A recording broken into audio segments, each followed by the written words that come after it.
this, perhaps. Okay. There's there's sales trainers who teach salespeople to sell, keep control of the conversation, and of course that can go way too far and get a bit weird. And there's sales trainers that teach salespeople that they should be a bit more light and fluffy and pick the right prospect rather than trying to close everyone, and a bit of a softer approach. And clearly the answer is probably it depends, and you go back and forth, and you're in the middle of. I'm the third camp. I'm the hybrid. Perfect. That's what I want to get into. Yeah, I don't play nice with the other sales trainers because I say things that they gasp at, you know. And that's what I want. That's exactly what I want out of this show. Because I really enjoyed our last episode. Oh, it was a ball, and I got to thank you. You don't know how many phone calls I get from from these podcasts. They're amazing. Well, look, I don't know how many downloads we had last time you came on, because it was a good 6 months or so ago, but now we're getting between 10 and 20,000 downloads an episode, so yours will be in the top end of that, just because you're an excellent guest and you're charismatic and interesting. Thank you. So yeah, it'll be the 20,000 plus downloads we'll get for this one, I'm sure. So yeah, I'm glad to hear that you get something out of it. Oh yeah, no, it's wonderful, and thank you for inviting me. It's very nice of you. You're more than welcome. I don't get asked back very often, so this is this is great. No, it's good, man. You're a character, and thank you. That's a compliment. It is a compliment. I mean that. We do a show every single day, and it gets very dry having the author who wrote a book 5 years ago and is still using the same sales and practice, and the only reason he's on the show is to get speaking gigs. It gets very dry very quickly, and so people like you, sir, charismatic, interesting people. You gotta have. That's an energizer, buddy. You gotta have some energy in this. Mm-hmm. If you're in sales, you're supposed to have passion. You know, and if you're boring talking about your favorite subject in the world, how are you gonna persuade anybody anyway?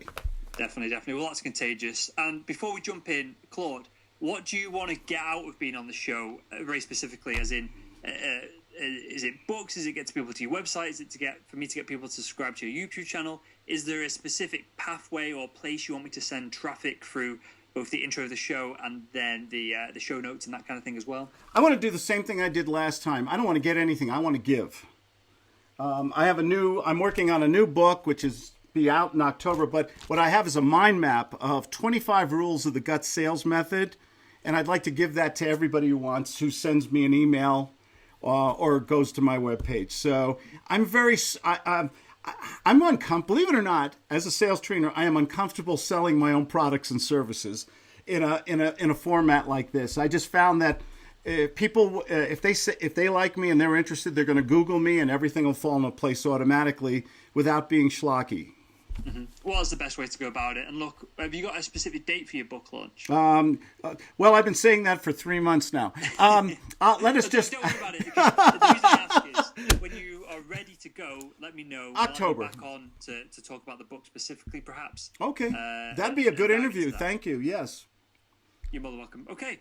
Claude, other than that then, obviously you've been on the show before, but have you any questions for me about the audience format, or are you ready to jump in? Let's go for it. We've done this before. We'll do better this time. Good stuff. And final thing, and you'll remember this from last time, I'm sure, but I say it to everyone, I do a pre-recorded introduction for each of the guests at the top of the show. So when I click record in a second, we'll jump straight in with the questions, but the audience will hear this pre-recorded intro before they get to this part of the interview, if that makes sense. Yeah, it does. Quick question. Of course. Occasionally my New York City comes out. Is that a no-no and I'll try to control it? Or if I use in the right context, I say shit or something. Don't worry about it. Is that all right? As long as you're not saying cunts every 4 minutes, you're fine. Oh, no, I'm not Gary Vaynerchuk. No. But once in a while, it's natural. It's not forced. I want you to be yourself. Okay, thank you. On iTunes, we're an X-rated explicit show, even though it's only like every 4 episodes someone says shit. So yeah, go for it. It's just every form. It's different podcasts have different formats. Yeah. I have no idea whether it's better or good or bad to be explicit on iTunes. I don't think it makes a difference really, but no, you go for it, mate. Oh, good. I use it. I try to use it in the right context. Good stuff. All right, then. You ready for me to click record? Let's rock and roll. Let me find the record button, and we'll jump in. Hey, Claude, and welcome back to the Salesman Podcast. Hi. Thank you for having having me. You on, mate. You're all welcome. Last time we had you on, it was an absolute blast, and so I'm expecting the pressure's on now. I'm expecting nothing less than that this time around. And in this show, let me add a bit of context here for the audience as well. Anyone who's perhaps interested in the podcasting world that I live in, who are listening to this episode, when I choose a guest, when I get someone to come on the show, of course I want to talk about what their expertise is, and if they've got a book or if they've got some kind of content, try and wrap that in as well and help them out the best I can. But I also try and choose a topic that has differing opinions and thoughts on it, because then that leads to a more interesting discussion, and it leads to multiple other podcasts and people emailing me and going back and forth with opinions, and obviously that engagement is good for the show and the brand and the shareability of everything. So Claude, I want to pitch you or ask you a question now it goes across multiple camps in the world of sales. You've got on one side the closer mentality, the guys and the people who've been trained to, everyone that comes in, you've got to close them. It's fine to use perhaps manipulation tactics. As long as you believe in your product, it's fine. It's fine to get people to sign up when perhaps they're slightly hesitant, because you know at the end of the day they're going to be okay. On the other side, which is perhaps more on the complex B2B side of things, you have sales coaches and trainers telling people it's okay to be a bit softer on your approach, to allow the prospect to suss things out on their own time. And of course, the perhaps different types of sales. You've got the stereotypical car salesperson on this side, and you've got the stereotypical kind of long-term B2B complex sale on the other. Claude, is there a best way to go about this? And if there is, what is it? Do you know who my hero is, Will? No. Yeah, I'm going to show him. I don't know if the podcast is on video too, because I'll hold him up. But tell us who it is as well. For this is my hero. This is the greatest philosopher of our time. Okay, this is the Nietzsche of all great intelligence in the world. His name is Popeye the Sailor Man. And Popeye said one thing. He said, "I am what I am, and that's all what I am." And I think in sales, let's stop trying to be like Guru A or Guru B. Let's just be ourselves. We think of the prospect as this strange creature that crawled out of the La Brea tar pits where the dinosaurs died, and they're this new species, okay? They're not. We are the prospect. So let's just be ourselves. Let's be relaxed. Let's have what we call an adult-to-adult conversation, okay? And I do have a system. Guts is a system. Basically. But I want to talk to people and have fun adult-to-adult conversations and just decide in a few minutes. And one of my other little props is a 3-minute timer. You can ask me about that. We might have talked about that last time.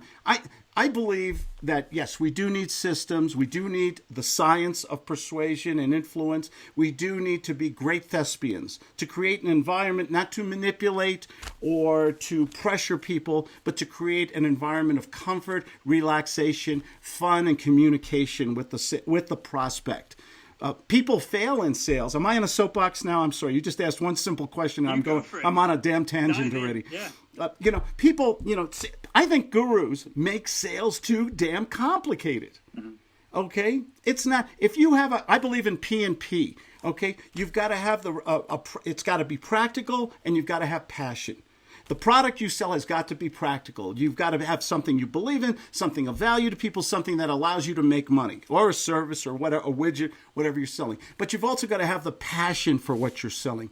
You've got to love it. I'm the luckiest guy in the world. I love what I'm doing. I'm not a workaholic, but I'm a horrible employee, by the way. I'm the world's worst employee. I'm the guy who looks at the clock all day long. Ugh, yawning, boring. But you give me my own business, and you teach me how to give good phone, how to sell. And man, I have so much fun on the way to the bank. So I guess I'm a hybrid. Let me jump in here. How important in the grand scheme of things, and perhaps you can give a percentage on this, how important is being able to just have a good conversation, and fun we'll come back to in a minute, because I think that's important. That's missed very often. So having a good conversation, being able to have fun and build rapport with people, versus having a step-by-step process of closing the deal. Which one, percentage-wise, closes the deal more often?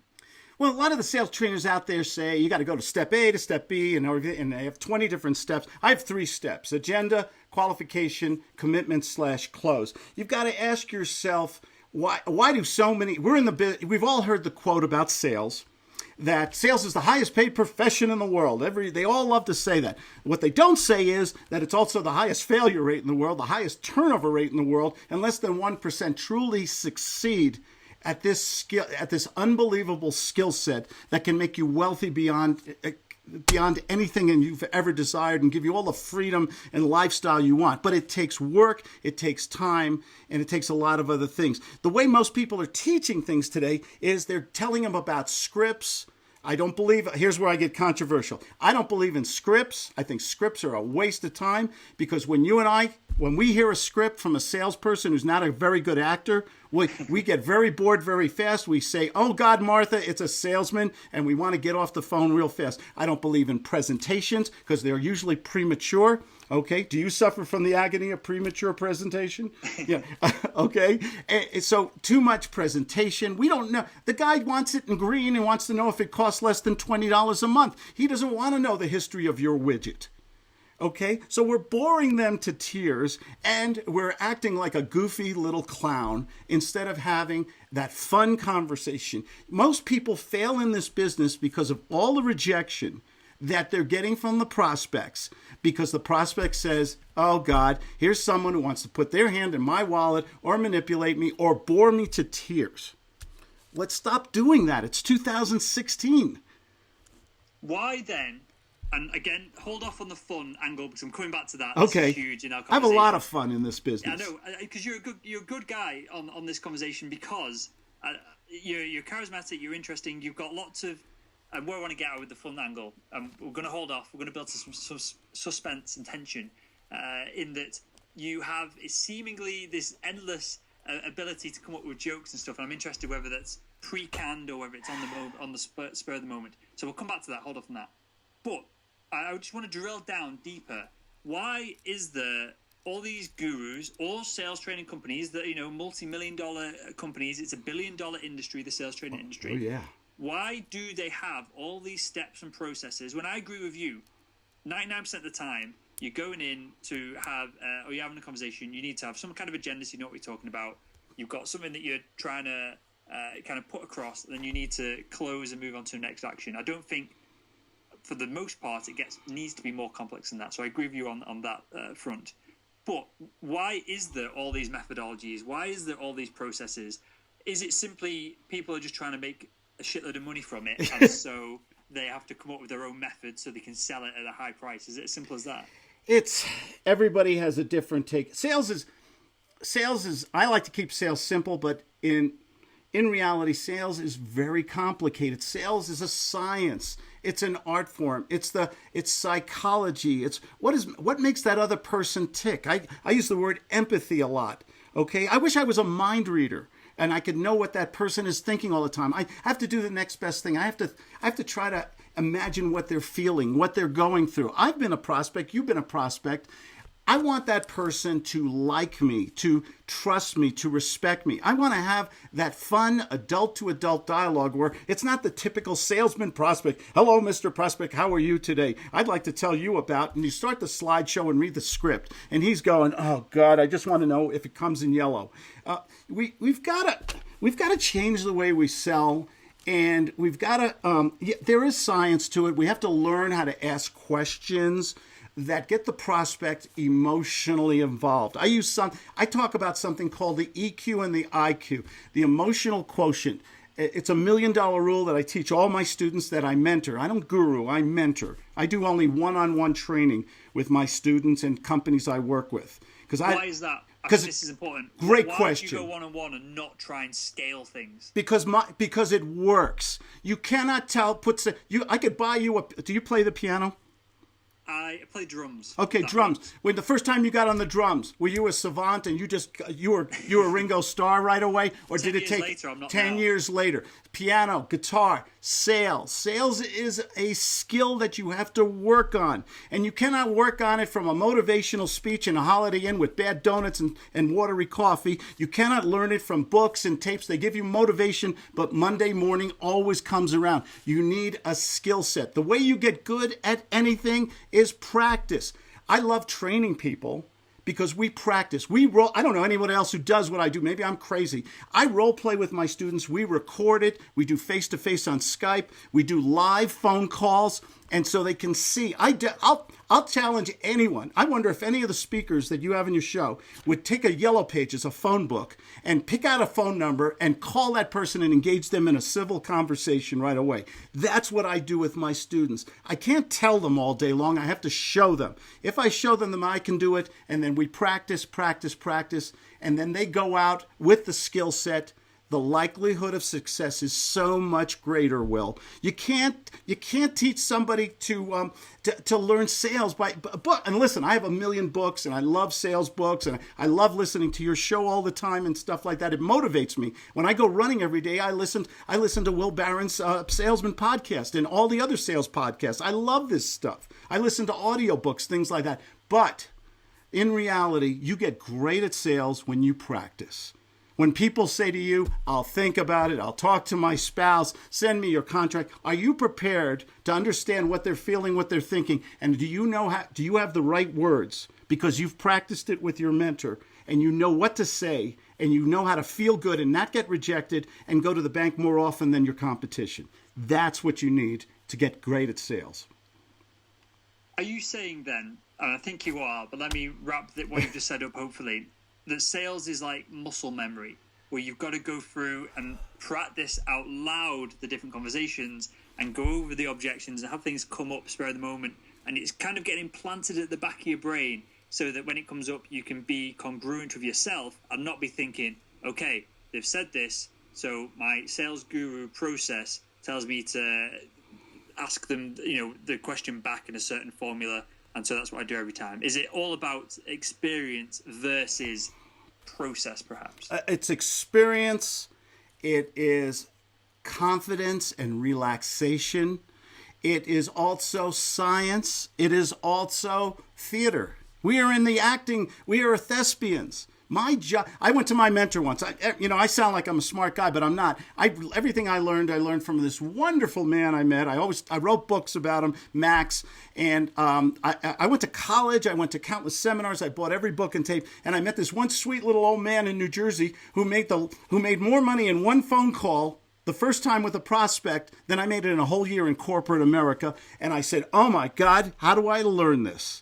And I finally met a true natural-born salesman, which I was not. I'm the former world's worst salesman.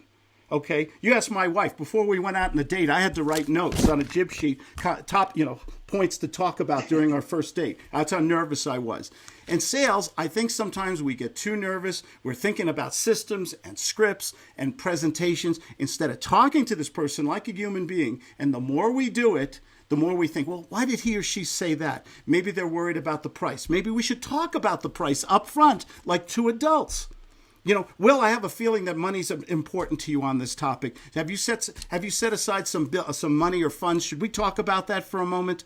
Boom. Let me jump in here. Because, so at the top of the show, I asked you whether we should be overly in control, whether we should let the prospects go and ponder on things.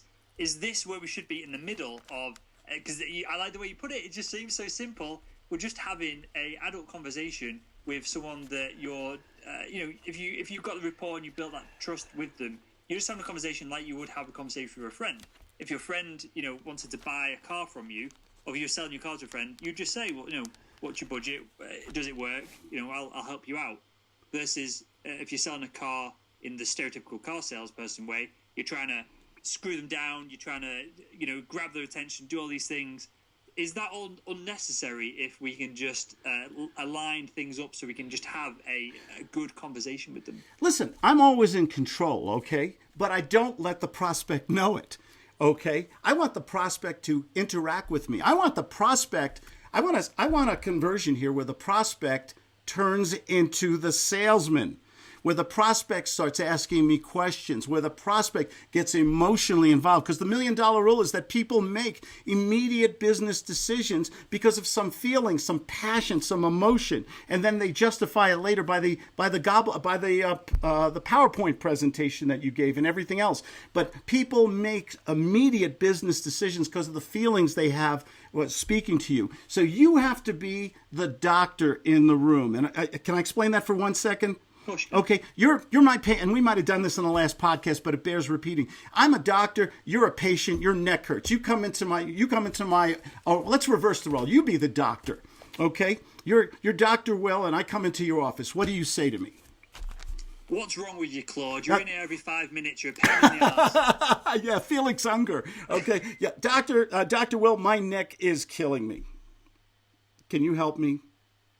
Potentially. Potentially. Okay, who's in control here? Who has the authority? Who has the knowledge? Who has the problem? I'm the patient. Sure. The doctor's in control, and I probably said the wrong. Maybe I said the right thing then, potentially, of your... Well, you attacked me right away. You're in here again? I'm breaking down the barriers. I'm trying to add a bit of fun and relaxation to the conversation. That's what I was doing there. But if I'm the doctor or the lawyer or any professional and a patient, a client comes to me, what I should start to say is not read the script, not give a presentation. Say, Will, good to see you. How can I help you? Why are we here today? What do we want to accomplish today? If I can solve your problem, remove your pain or problem, I can show you how to increase your sales in the next 30 days or less, how would you feel about that? And it's okay to say no to me here today or fire me or reject me. I don't mind. But what's your thoughts on this, Will? So let me just jump in. Now, I wanted to ask you about emotions, and I want to get really practical with this. You might have just given me the answer there.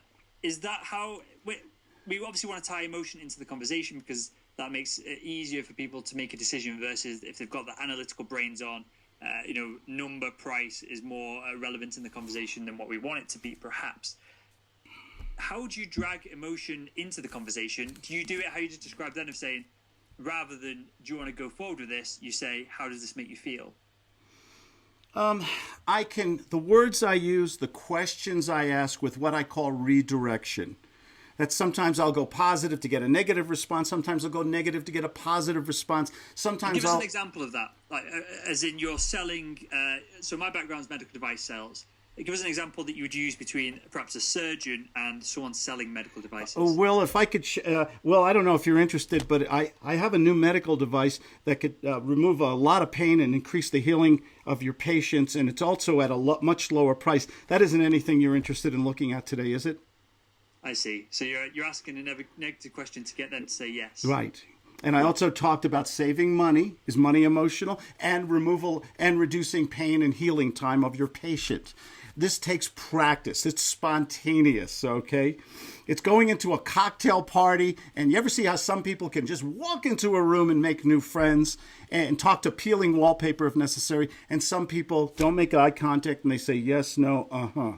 Okay? Sales takes passion. It takes energy.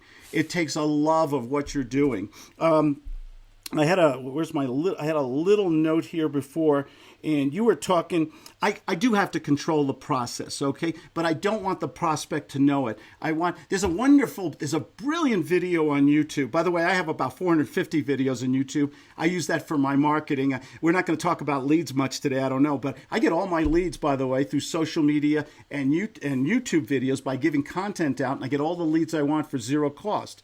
There is one video on YouTube that I think totally demonstrates this use of EQ versus IQ. And it was made in London, by the way, by a marketing firm, and I bet you know what it is. It's the blind man on the street. Change your words, change your world. Have you ever seen that video? I've not seen it, no. I think it's had 100 million hits. It's called Change Your Words, Change Your World. There's a blind man on the street with a sign that says, I'm blind, please help. He's on a cold street and in a business area, and all the business people are walking past him, and this nice professional woman comes, takes his sign, turns it around, and writes something on it, and you don't see it. She puts the sign back by the blind man, and all of a sudden, everybody's throwing money, giving money in his little cup to this blind man.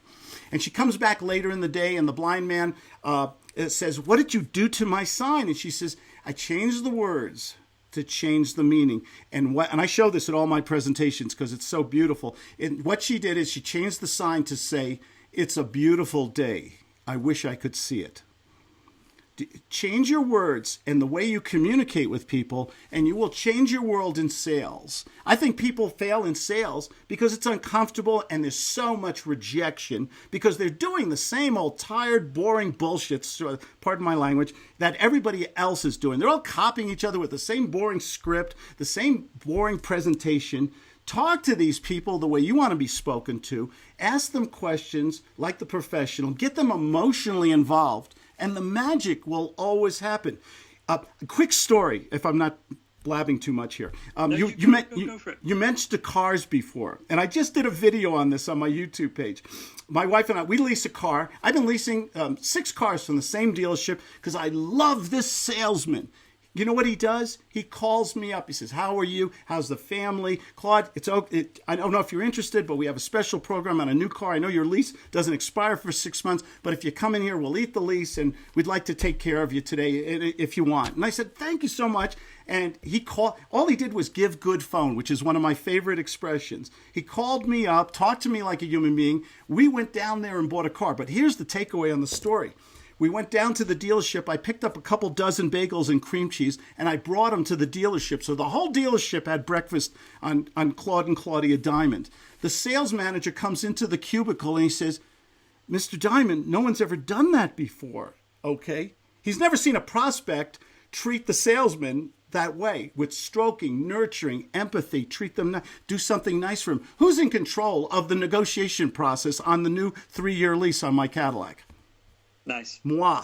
Guess what? I saved $3,600 because he asked me about sales, and I said, I'll do, and I got a potential new client there, and I said, I'll do a presentation for you. And I said, if you give me the deal I want in the car. So even as the prospect, we can use this gut system of controlling the process by the words, the actions we take. So we'll have you back on to dive into the words, the linguistics, and all that kind of stuff, because I find that super fascinating. But what I want to wrap up this show in particular, Claude, is with what we started the show with, and we kind of teased it. And this is this element of fun, and you use the word relaxation as well. And this perhaps is the difference between the car salesperson calling you and you going, oh, he's asking me how my day is, and he doesn't really give a shit, and he's going on and on. Versus, which is, you've got a video which just come out, which talks about that, which shows that with a real estate broker, I think. And we'll link to all these videos in the show notes at salesman.red for everyone who is driving that at the moment, so you can check them out. But is being fun, is being able to put people in a relaxed state, is that the difference between the salesperson calling, going, hey, how's it going? How's your day? And you going, I don't want to talk about that. And the salesperson calling, going, hey, how's your day? And you do want to talk about it. Is the difference fun? Well, I'll give you an example. I have salespeople who call me sometimes, and I like to record them. And the one salesman called me, well, how's your day today, Mr. Diamond? With all that phony enthusiasm. I said, it's pretty horrible. I just found out my daughter's dating Bill Cosby. And there was a dead silence because he was completely off balance, And I like to have a lot of fun, and I do use humor a lot of times. So when someone says, how's your day? Oh, it's horrible and everything. Do you ever have one of those, I fell off the toilet seat this morning, and oh my God. I like to put people a little off balance, unconventional. Okay, I like to do the things that other people are unwilling to do. That's why I call it guts. Great, untraditional, unorthodox techniques of sales and success. I'm trying to get to a place while staying in control, but not being controlling, and where I can have a fun conversation with people. I tell people, when people say to me, I gotta talk to my wife, I call my wife in the room. I love it when we're on Skype or Periscope or something. I'll say, hey, honey, I got Will here on the phone. Is it okay to sell him? Oh, Will, my wife said it's okay to sell you, to teach you how to make more money in the next 30 days or less and have fun. So you talk to your wife and you see if it's okay to buy from me, okay? And I'll do shit like this. And why? Why does this work? Because I have my own thoughts on this, but why, when you throw them slightly off what they're used to, what's that doing? What's the psychology? I was hoping you weren't going to ask me that question, because I'm going to get in so much trouble with the next thing I'm going to say. You don't want to go to a commercial break, do you? I wish we had them. I say a lot of things that are controversial. I think this is the most controversial. I believe that the salesman always comes first. And you probably don't hear that very often on your show. Everybody kind of talks the Zig Ziglar, give, and then give some more. And then the prospect will be so delighted they'll give back. Well, I tried that, and they don't always give back, okay? They always say, well, well, you're a great guy, Claude, but we gave it to Joe. But I was up till 2 a.m. doing those contracts and proposals for you, and I took you and your wife out to dinner. And I believe that the people who are in sales, the majority of them are good people, hardworking people, honest people who represent good companies, good products and services. And I think they have a right to be rewarded, to put food on their family's table. I think they have a right for everything they do to be compensated. And if they go through the day with a sign on their back that says, please kick me, or pee on my back and tell me it's raining all day long, I think they're going to get depressed. They're not going to make phone calls anymore. They're not going to make money, and they're going to go to the next thing, the next shiny object on the table. I think sales has to be rewarding, profitable for them because they deserve it. They're working hard, and I think they have to have fun on the way to the bank. And if anyone disagrees with me, that's their right. But I know I love sales. I say that sales is the $1 million skill, but it takes a little work to learn it. And if it's not fun on the way to the bank, who's going to continue doing something that gives him constant rejection? The salesman always comes first with guts. I enjoy that. That was not the answer I was fishing for. That's where I was going with this. When you put someone slightly off guard by saying something funny, you kind of throw them out of their routine of, oh, it's a salesperson calling, so my response is, it's a put up the shields kind of thing. If you tell them that you just fell off the toilet, they're going to go, what? And then you've got an opportunity to then reconnect on a deeper level with them and have a more human-to-human conversation. But I enjoyed your spin on. I'm sorry if I went up. Well. But no, that's the whole point of these conversations because, I'm sure you agree with that as well. I'm sure that comes into the conversation when you're trying to throw people one way and the other. And that's what makes conversations interesting, right, as well. Yeah, it makes it interesting. I think we have to be unconventional, maybe a little irreverent. We have to be ourselves, back to Popeye again. We have to do things that, if we do the same thing, what's the definition of insanity, Will? Doing the same thing over and over and expecting different results. All salespeople sound the same. They're boring.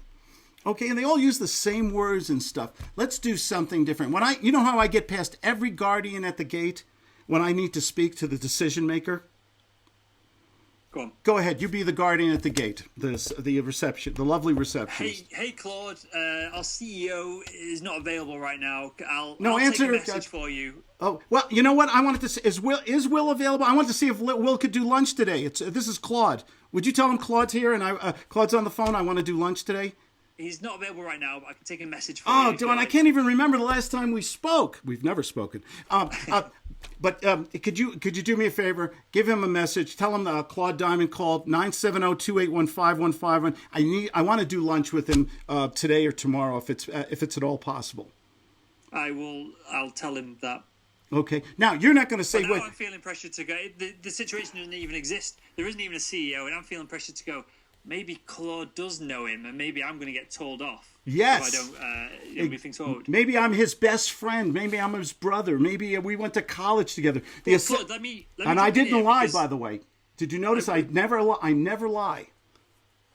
But you are manipulating the situation, though. You are being misleading. Is that? Am I being? What? No, wait. I'm being misleading? I want to take him to lunch. That's not misleading. I want to take everybody to lunch because now, how many times do you get asked for lunch? Time, yeah. Okay, good. But most salespeople will never do that. Hi, I'd like to speak to Mr. Barron, see if he's free for lunch. You make an assumption that I know you. I didn't say I know you. I said, gee, I can't remember the last time I even spoke to Will. I've never spoken to Will, but it's not a lie. And will I take Will to lunch? Sure. When I talk to a lot of real estate people, I tell them, listen, can I come over to your house? What's your favorite food, Will? Why don't we get together this evening? Should I bring over a pizza or sushi? Okay. Let's have fun. Let's use food. Let's use humor. And I have one client, Cushman Wakefield, one of my largest clients in New York City, very large commercial real estate firm. They had problems seeing CEOs. We came up with the idea to buy these little umbrellas. So every time it rains, deliver an umbrella with a card on it. Thought of you today, wanted to keep your feet dry, something like that. And we drop them off with the receptionist. 50% of the CEOs who get the umbrella, guess what they do, Will? Call the card. They call back and say thank you. because no one else was that thoughtful. We have to reinvent sales and do the things and use the words and think of the ideas and create the environment that gets people off balance or creates that likability and trust, or at least gets our foot in the door. This is survival 2016, man. We can't do what everybody else is doing. And I find this very challenging. I find it fun. It's stimulating. And not everybody, but the thing is, if it's enough fun for me and I talk to enough people, and one of my rules is, can we speak to 5 new prospects a day? In my business, I'm a sales trainer. If I can speak to 5 new people a day, my business hums. If a real estate agent can speak to 5 new buyers or sellers a day, business hums. But they can't do the same stuff that everyone else is doing because it's boring and ineffective. Love it. Claude, I'm conscious of time here, mate, so we will have you back on to dive into all this deeper, because I think we're only, perhaps we've scratched the surface and we've talked about the outcomes. We've not talked about how to go about coming out of the box, being out of the box, if there's a process to do that other than just being super creative and putting that because I hate this corporate mindset of doing everything right. You're in this horrible, overly pressed suit, and it's all a bit weird, and the conversation is a bit polite. And you talked about it at the top of the show of you've got this PowerPoint presentation and you're sat or stood there, no one gives a shit as you're going through it, and you're just going through the motions.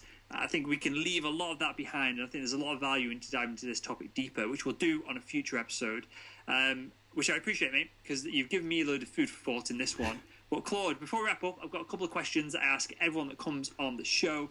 First one, if possible, dollars always adds to the kind of impact of this, but dollars if possible, what's the biggest deal you've ever closed? The biggest, I'm going to modify it. I'm going to say the best deal I ever closed. Can I say that? You can. Thank you. The best deal, this is going back years and years ago. I was having a bad period in sales. Even the guru, even the mentor, even the guy who wrote the books can have a bad period sometimes. And I remember my wife and I were starting to stress out because we had some very large financial commitments, and I had a bad string. I just had a bad couple months of sales. It was my fault, no one else's. I don't blame the economy, God, or the weather. And I started getting, something unusual happened. I started getting mad at myself. And I said, I'm better than this. And I got on that darn phone, which I was neglecting to use, and I started making phone calls. And I wouldn't get off that phone until I got to the right prospect. I made the biggest sale of my life, and I was able to pay off my debts, keep my commitment. This is a long time ago. And I remember my wife coming to me, and she was crying. She was like, the stress was so great financially. And everybody has been broke or had some kind of stress in their life at one time. She was crying, and I felt so good that I made that sale. And I said to myself, "What? Yesterday I was a loser, and today I'm a winner." I said, "What changed?" It changed because Claude was willing to have the guts to give good phone. Nice. I'm sorry if I deviated from your question. No, it's good. I think these personal anecdotes, I think it humanizes the guests, in yourself, and I appreciate you being candid with that. Next one, Claude. What is one book or resource other than your own that you'd recommend, perhaps on the topic of being able to have better conversations or more fun conversations and everything that we talked about today? Cialdini. It's still my favorite. I think I said it last time I was on the show. The Psychology of Persuasion. He talks about likability and trust and all the things that should come up in a good adult to adult sales conversation. He basically makes you think of why should someone buy from me today? And I love that. I love that book, and it really exemplifies some of the things that we need to put into our sales conversations. The Psychology of Persuasion, Robert Cialdini. Nice. We'll link to that in the show notes. The Sales Nation should have bought and consumed many times this book by now, but we'll link to it in the show notes for anyone who hasn't already downloaded it or bought it. And next one, what does the first 60 minutes or so of your day look like? Oh, one. Well, without getting too personal, no. Seriously, I love that. I call No it. falling off toilets. I know, but no more toilet jokes. The thing is, I believe in a ritual of success. Okay, I do the same thing every day almost. I get up in the morning. I work out with my weights in the morning and do my sit-ups. I'm really big on being healthy. Here, I don't know if your viewers can see it. This is my breakfast for this morning. Nice. Isn't that beautiful? It's a bowl full of fruit. I do that. I then go out and I run 5 to 10 miles every day. I'm up here in Winter Park, Colorado, or San Diego. I love to trail run every day. I run. I'm talking about 8 days a week, no breaks. I love it. I love trail running. Then I go swimming every day at the local health club. And then I come back home. I have coffee or breakfast with my wife. And then I start to give good phone. I usually have 5 to 10 half-hour, 15-minute appointments. I do group training calls. And I am the luckiest guy in the world. Monday never comes in my world because every day is Friday. I love what I do. And I'm not a workaholic, but to discover your passion and to make a good living, because money is important, but also doing what gets you to that money is important. And if you can find that, you can live the life you want and be the human being you want to be. Definitely. And final one, Claude. I asked you this last time, so I'm going to slightly twist it. If you could sit down with the 10 to 20,000 people that are going to listen and watch this now on iTunes, on Stitcher, on YouTube, all the different platforms, but you can only offer them one piece of advice to improve their ability to sell, and it goes across all industries, B2B primarily, but also probably a bit of B2C, a bit of sales management leadership, because I know they listen as well. What would that one piece of advice you'd offer them be? Find a mentor, and I don't mean a guru. I don't mean a motivational speaker. I don't mean walking on hot coals. Find somebody that is doing what you're doing successfully, financially successfully. They're doing it honestly, and there's accountability. They're not just taking your money and handing you off to someone. Work with someone who has the right to teach. I'd be cleaning a Slurpee machine in a 7-Eleven right now if it wasn't for my mentor, Max, okay? He taught me how to sell. Once I learned how to sell, my whole world changed overnight. I was talking to more people. I was having more fun. I was making more money, and I was becoming more confident. The one takeaway is find a mentor, but find the right mentor. Amazing stuff. I totally reiterate that. It's something that I need to concentrate on as well with the podcast, I think. Maybe I'll do a podcast on mentorship very specifically, and perhaps track my journey. Find a mentor that will come on the show and talk very directly about it and kind of give me some tough love on air. I think that would be a good show. So I appreciate that, Claude. And with that, for everyone who is you've had laughing and giggling throughout the show, and who's taken something away from it, where can we find out more about you and everything that you do? Oh, anybody, just go to Google and type in Claude Diamond. I'm not going to insult your audience's attention span with all kinds of web pages and links and things. Just type in Claude Diamond in Google. You'll find me on YouTube. You'll find my web page. You'll find more information than you want. I give away a lot of stuff for free, and I do answer my own phone, by the way. If anyone ever wants to Skype or call me, feel free to do so. Good stuff. We'll link to all that in the show notes over at salesman.red as well. Hey. And with that, Claude, I want to thank you, mate, for your time. Oh, man, thank you. Yeah. Really thank you for your energy. I really appreciate when you've got riled up, you've come on the show. I'd be intrigued to speak to your wife and see whether you're like this constantly, because you'd probably be a nightmare if you are. Behind every successful man, Will, is usually a smarter, more exhausted woman. Definitely, I can appreciate that. And with that, Claude, I want to thank you for joining us on the Salesman Podcast. Thank you, Will. Let me stop recording. Claude, that was awesome. That was fun, man. You're a great interviewer. You always bring out the best in me. Thank you. Cheers, man. I appreciate that. I'm just asking questions that I want to know. I don't think I'm a sales expert or guru or anything like that, so I'm asking questions that I know